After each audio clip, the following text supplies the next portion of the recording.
The summit takes place around a month after the Commission's report on enlargement.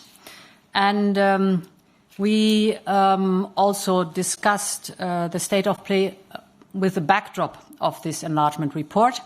To recall, we want to open accession negotiations on the first so-called fundamentals cluster as soon as possible with Albania and North Macedonia.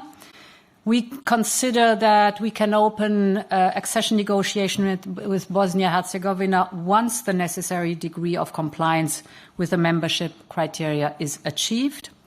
When it comes to Montenegro, there is a new momentum in the country with the new government to get back on track on its accession path. And finally, for both Kosovo and Serbia, the way ahead lies in living up to their commitments under the EU dialogue. They have taken important steps forward this year with the Ohrid agreement, which must now be implemented. And I very much welcome the decrease of tensions in the north of Kosovo, in particular on the license plates, on electricity, and on preparing for early municipal elections. This is the backdrop against which we have discussed. Of course, accession negotiations are one part of our effort to bring the Western Balkans closer, but the other part is to look at the economy. If you look at the Western Balkan economies, they stand today at around 35% of the EU average. In other words, there's a lot of untapped potential. And this is what the new growth plan is looking at. There was a lot of praise for the new growth plan. The new growth plan has basically 4 principles or 4 pillars. The first one is to say we, the European Union, we open our market in 7 important sectors to the Western Balkans. For example, cooperation on customs, cashless payments, seamless transport, roaming like at home, and other sectors that are important.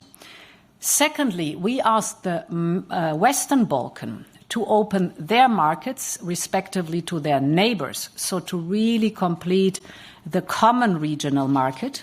If the common regional market would be completed, I'm not speaking of the single market, but the Western Balkan common regional market, this could increase the GDP of the Western Balkans by 10%, so there's a lot of music in it. The third element is to have the Western Balkans accessing the single market. We need a level playing field, therefore reforms have to be done in the Western Balkans. And the fourth element is then investment. That is the growth plan that says you do reforms, here is the investment that accompanies those reforms. Investment and reform is a principle that you are familiar with from Next Generation EU.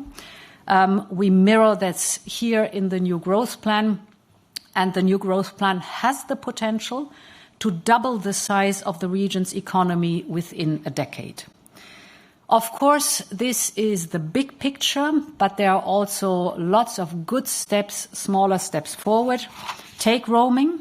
Since the 1st of October, roaming charges have been cut by 90%, thanks to the operators working together. Now we are working on a full roam-like-at-home framework to make it permanent. Or if you take transport, we now have a roadmap for the modernization of border crossings agreed by the partners today. This is seamless customs procedures between us.